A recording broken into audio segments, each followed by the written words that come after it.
Maintenant, on fait le même boulot là, on calcule, on détermine tous les courants présents dans ce circuit-là. D'accord? Ici, là, tous les courants qui circulent dans chaque branche, y compris celui qui passe d'ici à là, ou de là à là. D'accord?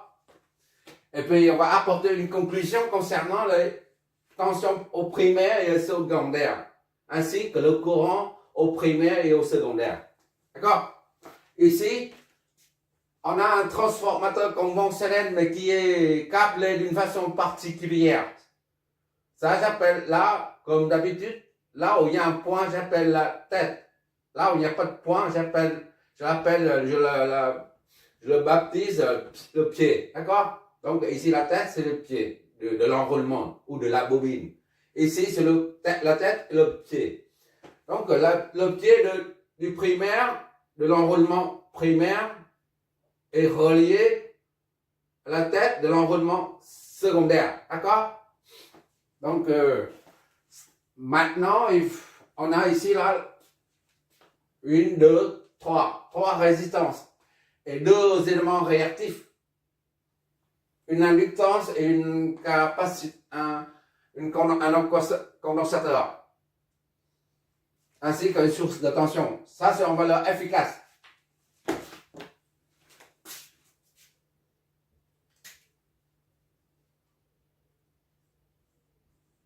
Voilà. Pour pouvoir analyser ce circuit, on va convertir tous les paramètres du domaine fréquentiel en paramètres, tous les paramètres du domaine temporel, variabilité là, en domaine fréquentiel. En ce moment, on a la source qui appartient au domaine temporel, parce qu'il y a la variabilité, d'accord? Et pour avoir la réactance capacitive ou la réactance inductive, toutes deux sont exprimées en nom complexe G. D'accord? G oméga L ou moins G sur oméga C. Ça, c'est dans le domaine fréquentiel. D'accord? Parce que ça vient d'un. Si c'est nécessaire, tu regarderas la vidéo concernant il y en a une ou deux, concernant les phaseurs.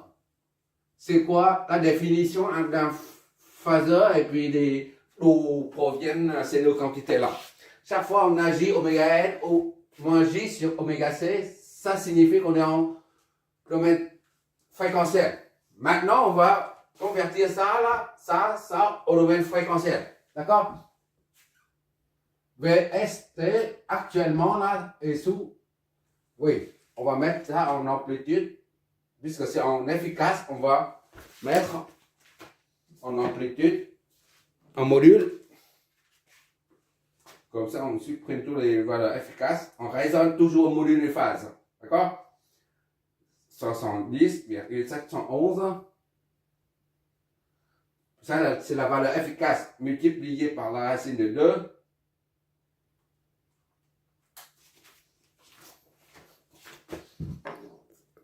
Ça, c'est 120. C'est 100. D'accord? C'est 100 volts.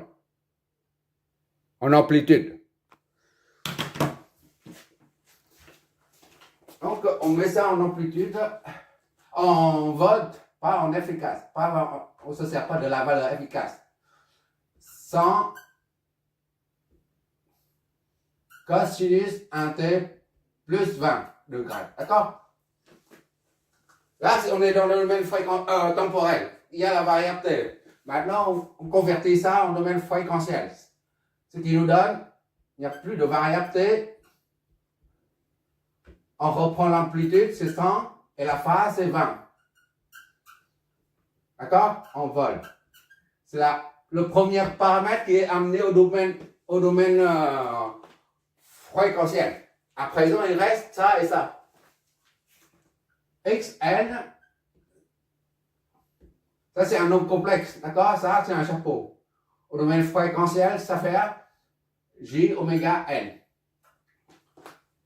J oméga c'est 1, d'accord?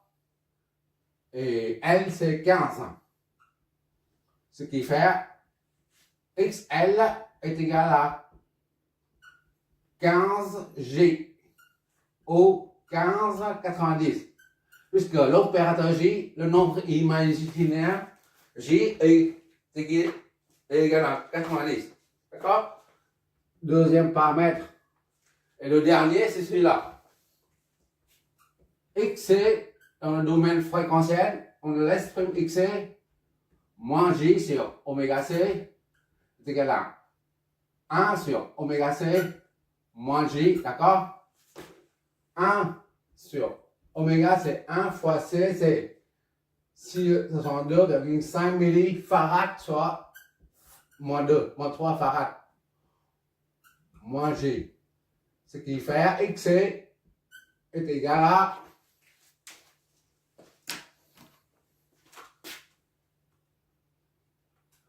1 divisé par 62,5 10 moins 3. Ça donne 16, d'accord?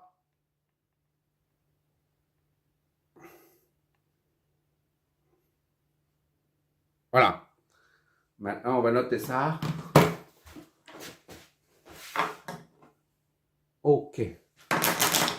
Moins, ça c'est 16. 16 fois ça, c'est moins 16. G. D'accord? Voilà. Ça représente ça. N représente ça. Et XC représente ça. Dans le domaine fréquentiel. Maintenant, on efface ça. On remplace par le paramètre dans le domaine fréquentiel.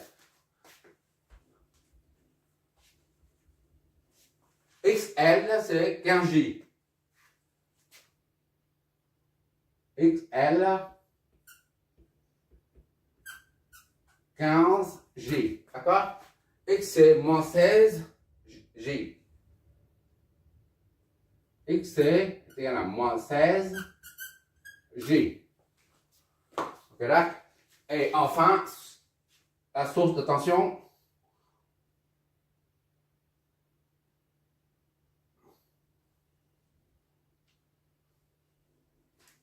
Voilà. Parce qu'on va réutiliser le schéma là. La source de tension, L, 120 degrés. D'accord? En amplitude. C'est fini les valeurs efficaces. Vs est égal à 100 et 20 degrés. D'accord? Ça en vote. C'est pas des votes efficaces, c'est fini. Voilà, à présent on termine la conversion, c'est fini. Maintenant on passe à l'étape de préparation du circuit, à l'analyse. Comme d'habitude, on va supposer un courant qui sort de la bobine, de la source VS. Ce n'est qu'une supposition, d'accord? I0, la source VS va débuter un courant I0.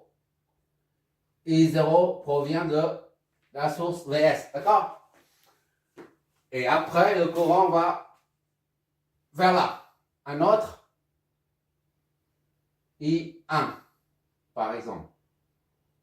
D'accord? I1, un résultat là, il va entrer là-dedans. Ok, d'accord? I1. D'accord? Ce n'est qu'une supposition, d'accord? Mais dès que le courant I entre par le point de marquage d'un transformateur, comme on a dit, on a rappelé chaque fois, la règle à appliquer pour les transformateurs, qui est la suivante. Lorsque le courant entre dans la bobine, par le point de marquage est positif. D'accord? Ici. Et quand le point de marquage est positif, instantanément, l'autre point de marquage du même transformateur est aussi positif. D'accord? C'est ici, positif. Et comme on a dit, lorsque le courant entre dans un point de marquage, le point de marquage est positif. Cela, inversement, cela signifie que lorsque le point de marquage est positif, cela implique un courant qui entre là-dedans. D'accord? Disons I2. D'accord? I2 entre ici. I2. C'est-à-dire I2 sort par le pied, là. I2. Ça ou ça, c'est du pareil au même. D'accord? Bon, on prend un seul pour que ne pas chercher trop le schéma. Ça signifie I2 entre par le pôle positif. D'accord?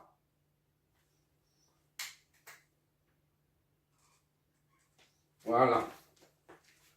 Maintenant, on va supposer un autre courant I3 qui part comme ça. Là. I3. Ce n'est qu'une supposition. D'accord? Et après, ce sont les déphasages qui nous renseignent sur le sens des courants. Et I1, I0, I1, I2, I3. Donc, il reste I4 ici. I4, on va supposer que ça vient ici, ça vient ici. On ne peut pas, on n'a pas le droit de supposer un courant I4 qui va vers le haut. Sinon, ça crée un bouchon. C'est pas fluide, d'accord? Donc, et par conséquent, le I4 doit être orienté vers le bas. I4. On n'a pas d'autre choix, d'accord? I2, I3 débouche sur, constitue I4, d'accord? Donc, I4 va ici, là.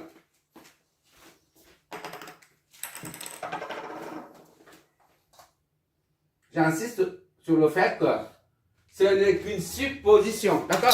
Ce n'est qu'à la fin que le déphasage détermine finalement le sens du courant.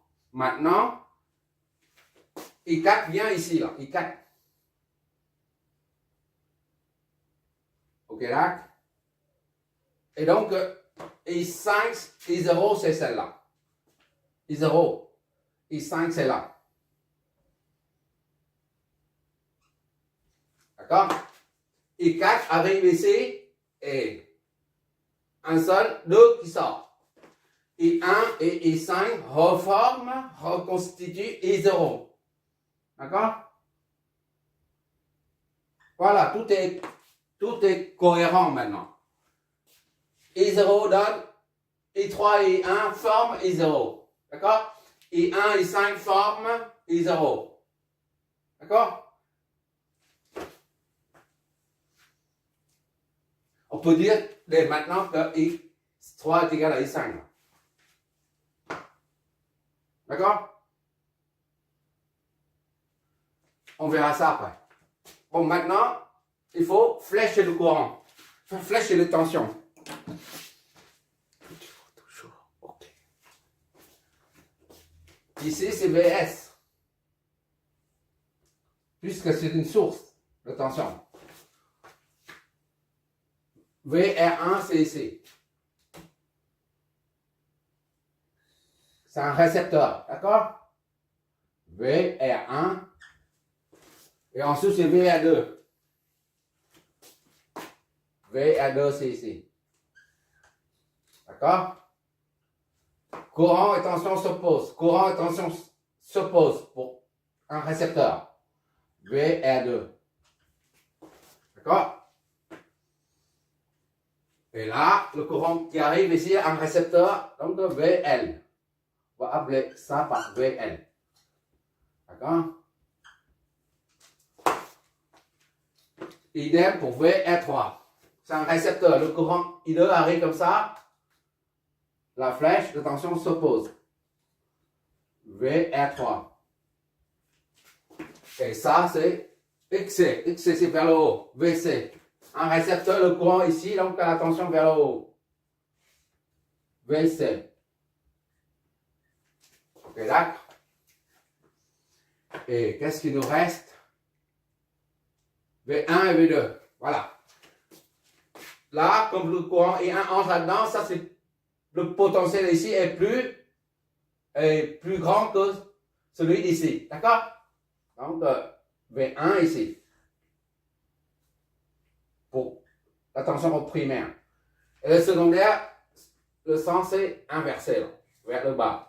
Le potentiel ici est plus important que celui d'ici. V2. D'accord? Bon, c'est fini. Maintenant, on peut analyser le circuit. La phase de préparation du circuit à l'analyse est terminée. Maintenant, il faut analyser. Il faut l'analyser. Puisque le circuit contient un transformateur, on utilise immédiatement le rapport de transformation du transformateur pour avoir deux équations. D'accord? C'est-à-dire V2 sur V1, d'accord, est égal à, c'est ça, hein? V2 sur V1, d'accord, est égal à plus ou moins N, ça dépend. Là, on a les deux flèches, toutes deux pointent vers le pôle plus. Donc, c'est un plus N. D'accord? Si une flèche qui pointe vers le pôle plus et l'autre, la deuxième flèche là, pointe vers le pied, là, dans ce cas, on aura moins. D'accord? En l'occurrence, ce n'est pas le cas. En l'occurrence, les deux flèches pointent vers le pôle plus. C'est la raison pour laquelle on a plus. D'accord? Donc, V2, N c'est 2 tiers. D'accord? Soit V2 est égal à 2 tiers V1. D'accord? Ou bien, idem V2, 2 tiers V1. Ça, c'est notre première équation.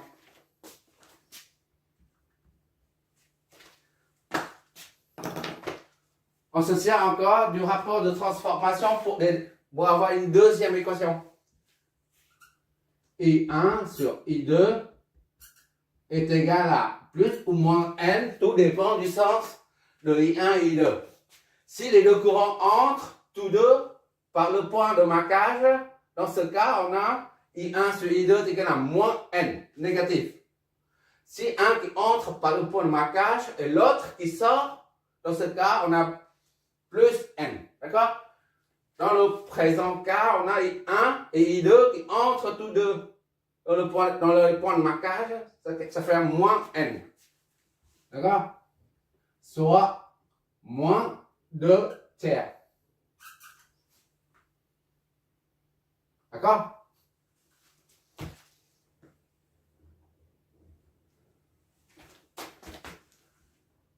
I2 est égal à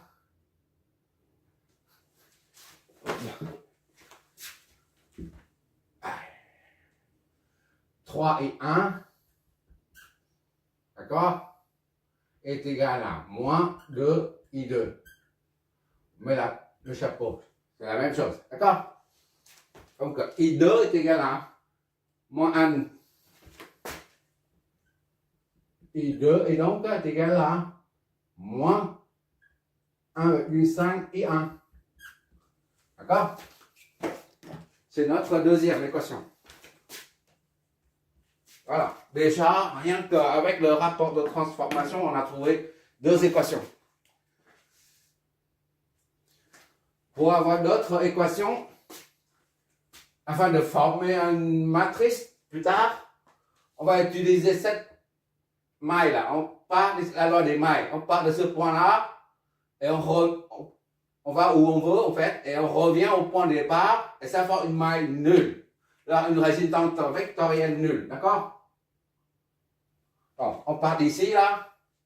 On suit la flèche, VS, c'est plus. Loi des mailles, d'accord? Entraîne. VS, on va dans le sens vers le haut, là. VS, c'est plus, on met rien. Et on va ici, là, opposé, dans le sens opposé de VA2. Ça fait moins VA2. D'accord? Et on revient au point de départ là, c'est-à-dire qu'il faut descendre. Ça et ça, c'est le même point. Il faut descendre pour revenir au point de départ. Donc, on va dans le sens opposé de V1, c'est moins V1. Tout ça est nul. D'accord? 0. Donc, V1 plus VA2 est égal à VS. Ok, d'accord? D'accord?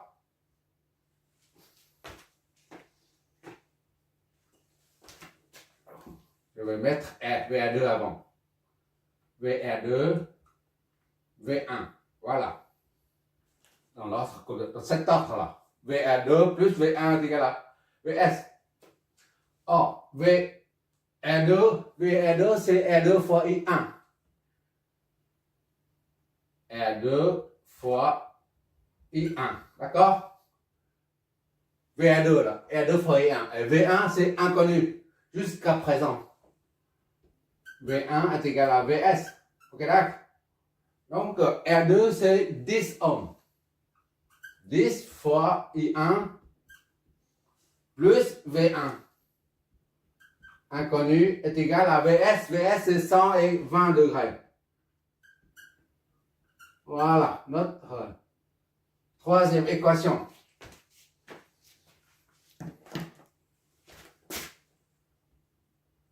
Voilà.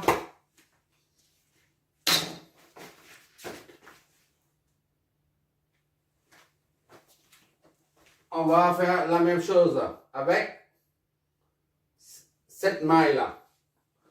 On part d'ici là, on descend ici, plus V2, on remonte, plus VC, on va dans le sens là, et après, pour revenir ici, au point de départ, on va dans la flèche, dans la direction dans le sens de la flèche, plus VA3 est nul, d'accord, ça fait une maille. Encore, c'est V2 part d'ici là, jusque là, on remonte ici, on revient au point de départ. Ça fait une maille nulle. D'accord? V2 plus VC, et dans le sens de la flèche là, plus VA3 est égal à 0. D'accord?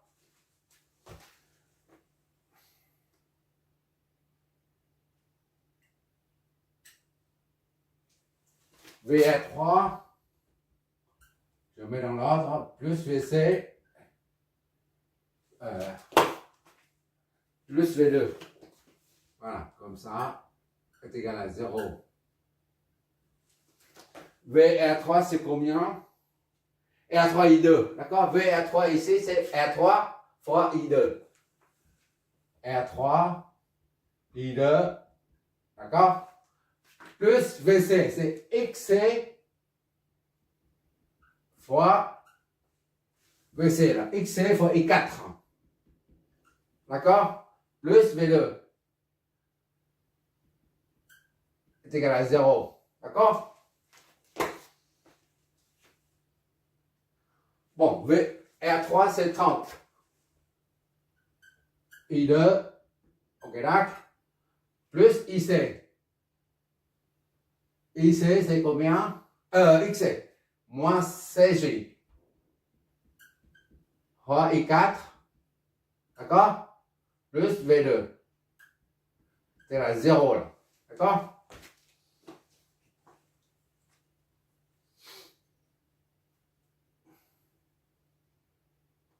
Oh, on a I2 qui est là. Et V2 qui est là. On a Z là-dedans. D'accord? I2 et V2. On remplace par ça. 30. Donc 1 et 2. 1 et 2 entraînent 30 I2. I2 c'est ça. Moins 1,5 I1. Ok là? Moins 16 J. I4. D'accord? Plus V2. V2 c'est là. C'est-à-dire 2 plus V2. Plus 2 tiers de V1. le tout est nul. D'accord?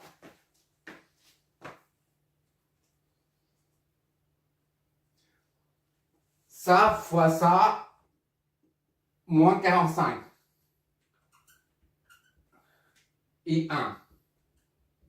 D'accord? Moins 16. J, I4.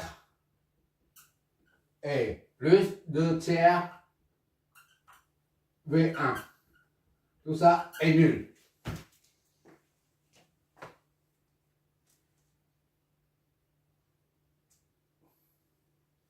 Voilà notre quatrième équation.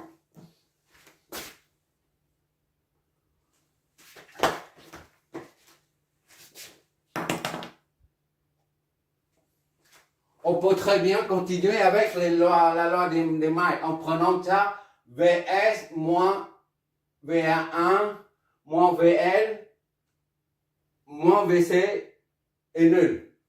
Mais ça, il y a trop vecteur. D'accord? De même, on peut très bien dire V1 plus V2 dans le sens là, V2 moins VA1 moins VL moins VC est égal à nul. Mais ça complique les choses. Là, ici, on a plusieurs nœuds là. 1, 2, 3. Donc, on va exploiter la loi des nœuds. Pourquoi pas? D'accord? On a I0 est égal à I1 plus I3 là. Ici. I0 est égal à I1 plus I3. Loi des nœuds. Par terre. Oh là là. Beaucoup plus cool. Loi des nœuds. On donne.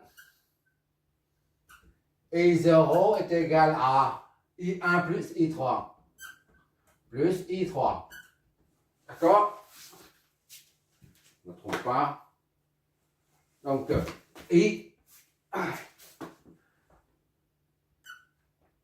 I0 moins I1 moins I3 est égal à 0. Voilà. Ça, c'est cinquième équation. Maintenant,